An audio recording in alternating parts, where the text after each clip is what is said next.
Hi guys, another video for you. Today we're going to be disassembling a failed turbocharger and show you guys how we go through step by step a failure analysis.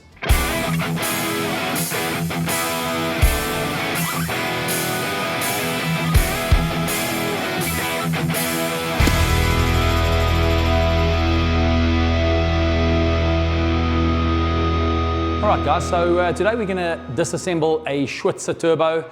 It was supplied to a customer and the turbocharger didn't last very long, a couple of minutes, and it started leaking oil from the turbine side. We collected the turbocharger, brought it back, and we are going to disassemble it on camera for you guys, and let's see what we can find inside of this turbo.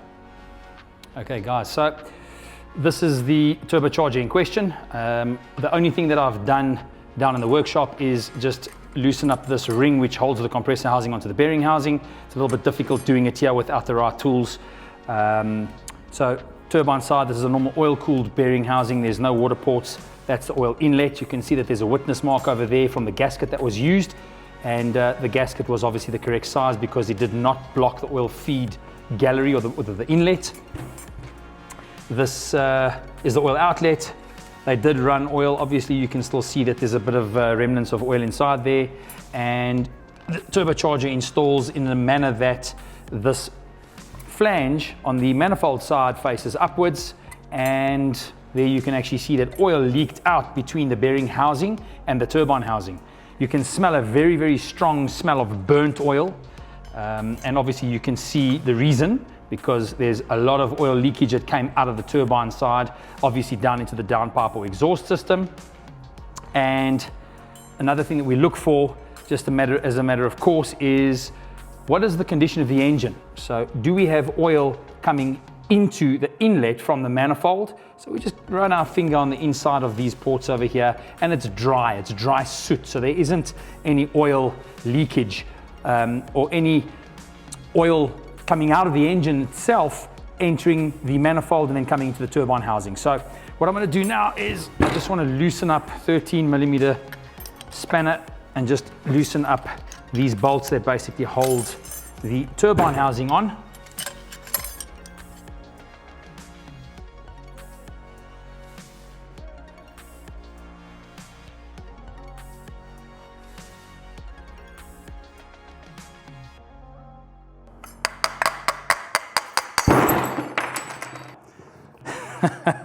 Right, so everything goes fine. Let's just turn this upside down. You can see on these flanges over here that there's quite a severe oil leakage. Let's get these components moved over to the other table. Right, first off, let's just have a look and see if there's any damage to the radius profile on the inside of the turbine housing, which there isn't. Move the housing over to the side. This is already loose. Is the compressor housing. No contact has been made to the inside of this housing. And you can clearly see that there is severe oil leakage. Now, let's just talk a little bit about oil leakage. Oil leakage occurs whenever there's axial or radial movement on the shaft. On the turbine side, you have a split seal ring or piston ring. It's not a seal, it's actually a ring, and it looks and works exactly like a piston ring. Now, if there's any shaft movement, it will compromise the sealing surface inside of the bearing housing that mates up with that piston ring, and you will have leakage coming out. The same thing occurs on the compressor stage. So I'm going to loosen the compressor wheel and disassemble this rotating assembly. Okay guys, so what I'm going to do is just hold this turbine blade with a cloth and use a 12mm spanner.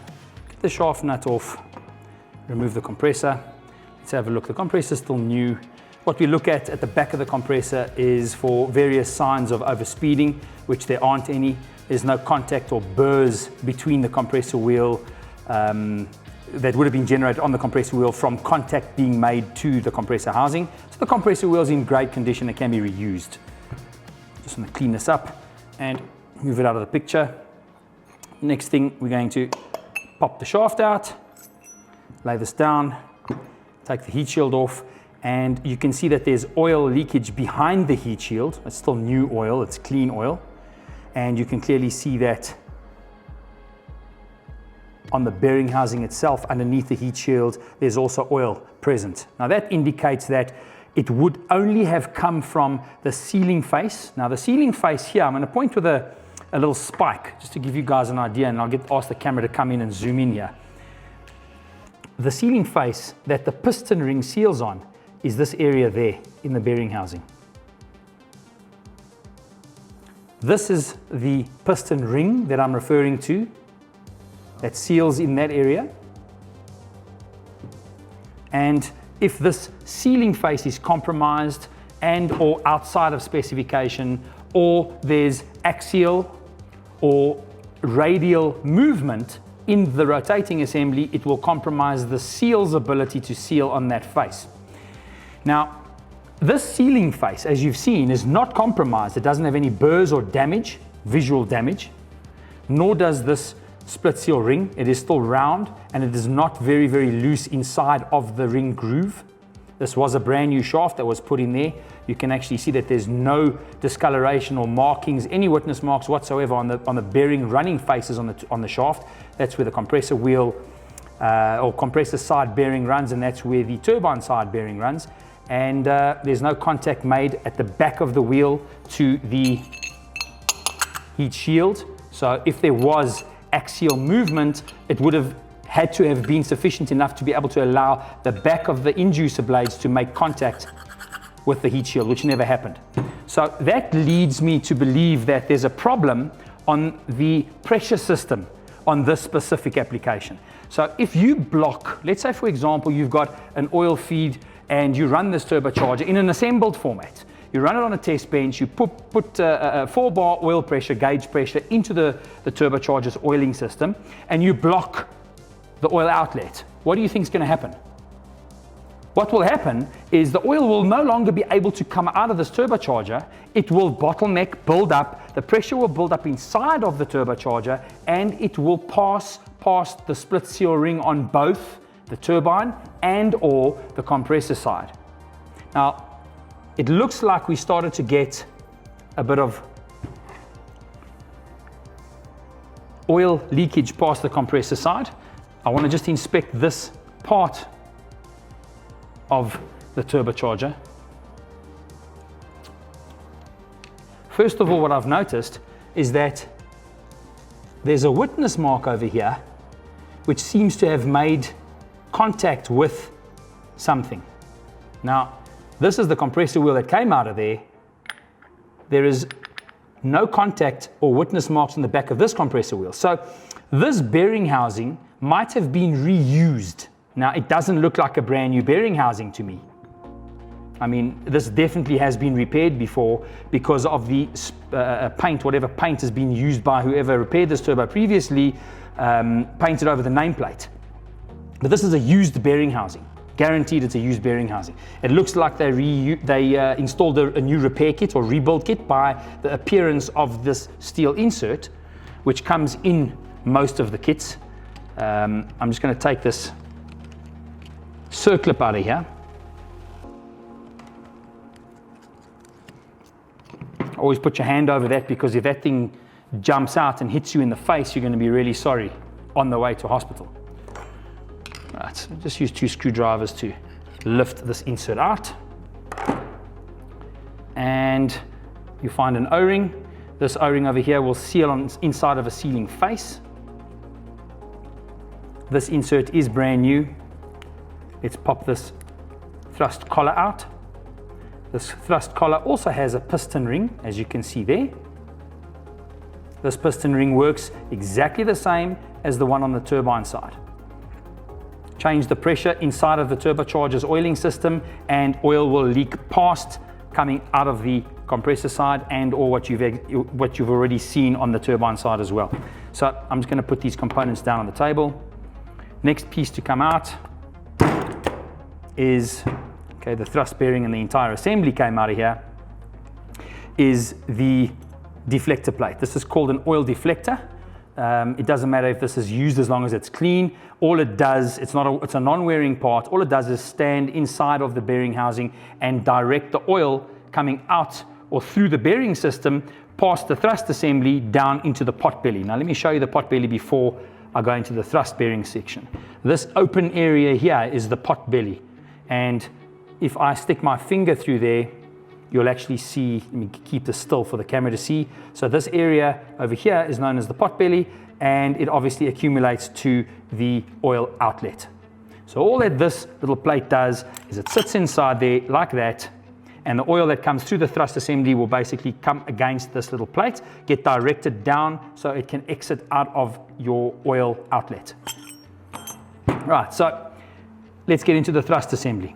Right, the thrust assembly is made up of 3 parts. One is a spacer on top of the bearing, one is a spacer with a insert on the bottom of the bearing, and the thrust bearing itself. Now, let's just start off with the piece with the insert. That there is your mating face, which mates up against your thrust pads on the oil inlet side. Those pads over there. And there is no apparent wear characteristic on any of those pads. This is a brand new bearing. You can see why I say it is the oil inlet side of the thrust bearing is because that is where the oil enters the thrust bearing via a hole, which you'll be able to see there. I don't know if this camera can see that. And also, excuse me, let me try and get this guy back out. And this is why we call that the oil inlet side of the thrust bearing. That is the opposite side of the thrust bearing.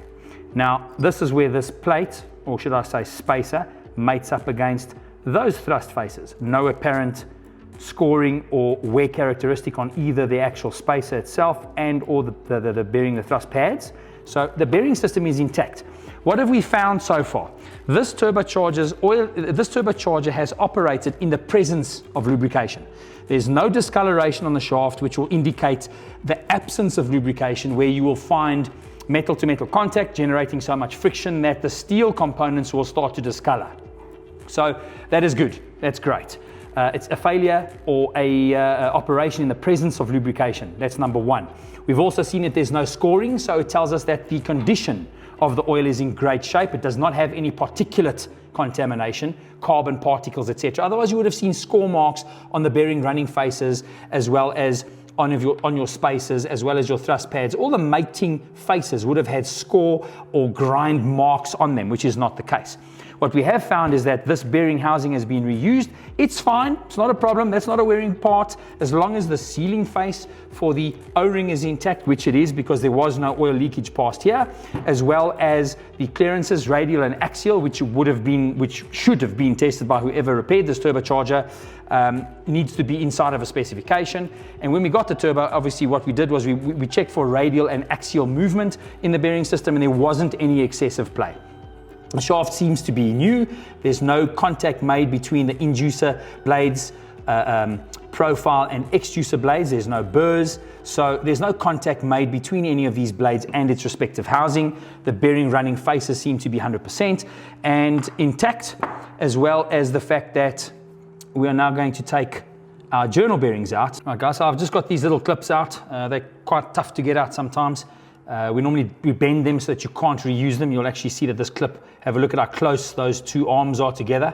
That will never ever fit back in there again. So we bend them and we actually twist them and throw them away so they can't be reused. These are critical components. If they fail, you'll have a catastrophic turbocharger failure. So we always use new, even if they're brand new, made a mistake, disassemble a second time, we throw them away. That's what we do anyway. I'm just gonna pop that bearing out from the top there. Okay, turn this back upside down. The bearing came out in that direction. This is the turbine side bearing, because obviously this is where the shaft head sits, and this is what goes into the turbine housing. So this is the turbine side bearing, which sits in that orientation on the shaft, and it runs in that specific position. Right, now, on the opposite side, you've got your compressor bearing. I'm just going to pop that out from the top here as well. Yeah, that came out in that orientation there, and it sits like that in that position on that running face over there. Now those two journals are new. You can see that they are new. There is no abnormal play that you can feel anyway. They are inside a specification. None of the holes are blocked There seems to be a little bit of scoring on the outer face. Remember guys, this is a full floating bearing system, so this bearing turns inside of the bearing housing and the shaft turns inside of the bearing as well. If you have a look on the inside of the bearing, I'm going to try and hold it up at an angle so the camera can try and get a view of the face inside there. You will actually see that you shouldn't see any scoring or discoloration, thermal discoloration or other. In this specific case, it is good. And on the turbine side bearing, I don't know if the camera can see that, on that inside running face over there, everything seems to be good. I hold it up to the light this way, I'm happy. So there's nothing wrong with each of these components inside of the setup. So how did it leak oil? Well, as I've explained, if there's any pressure differential inside of the rotating assembly, this bearing system is known as and described as a hydrodynamic pressure differential system. If there's a difference in pressure from your oil outlet, if you've got a kinked oil return, or your PCV valve, positive crankcase valve, your ventilation valve is blocked, or you have blow-by in the engine, or if you have any oil level that is too high, it will affect the pressure in the system. So let's say, for example, you've got a worn engine. What will happen is you will pressurize the sump. And let's just go over the oiling system real quick. Oil comes fed into the actual oil inlet hole over there via your oil feed line under pressure, at the same pressure that your engine's oil is supplied to it at. But once that oil has dissipated through the bearings, it does not come out of the oil return in the bearing housing at the same pressure or anywhere near the same pressure as what the inlet pressure is. It actually comes out with zero pressure. It is a gravity feed. You will never see a bearing housing installed into any engine horizontal like this, where the oil feed comes in there and the oil return comes out there, because you will see an oil leakage. You will always find the oil feed comes in to the top and the oil return comes out the bottom, because of the fact that it is gravity feed on the outlet of the turbocharger. So if you change anything on your oil pressure system or the engine's pressure differential, it will have a direct effect on the turbocharger immediately. So what do we do here? What we will do is clean all these components, install a new bearing repair kit. In other words, all these internal components will be removed and reinstalled with brand new. The only component that we will reuse is the steel insert, because it is brand new and there's no wear at all. We will never reuse a piston ring. This ring comes out, we will twist it, throw it away. That's how we work at TurboDirect. New bearings, new thrust components, new thrust bearing. Yes, this bearing is perfect and can be reused. We break them, we throw them away. We do not take chances.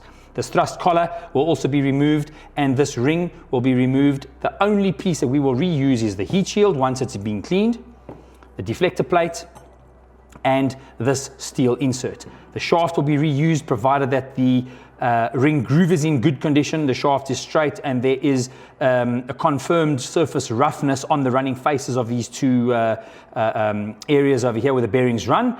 And the compressor wheel obviously has been inspected and is verified to be in good condition for reuse.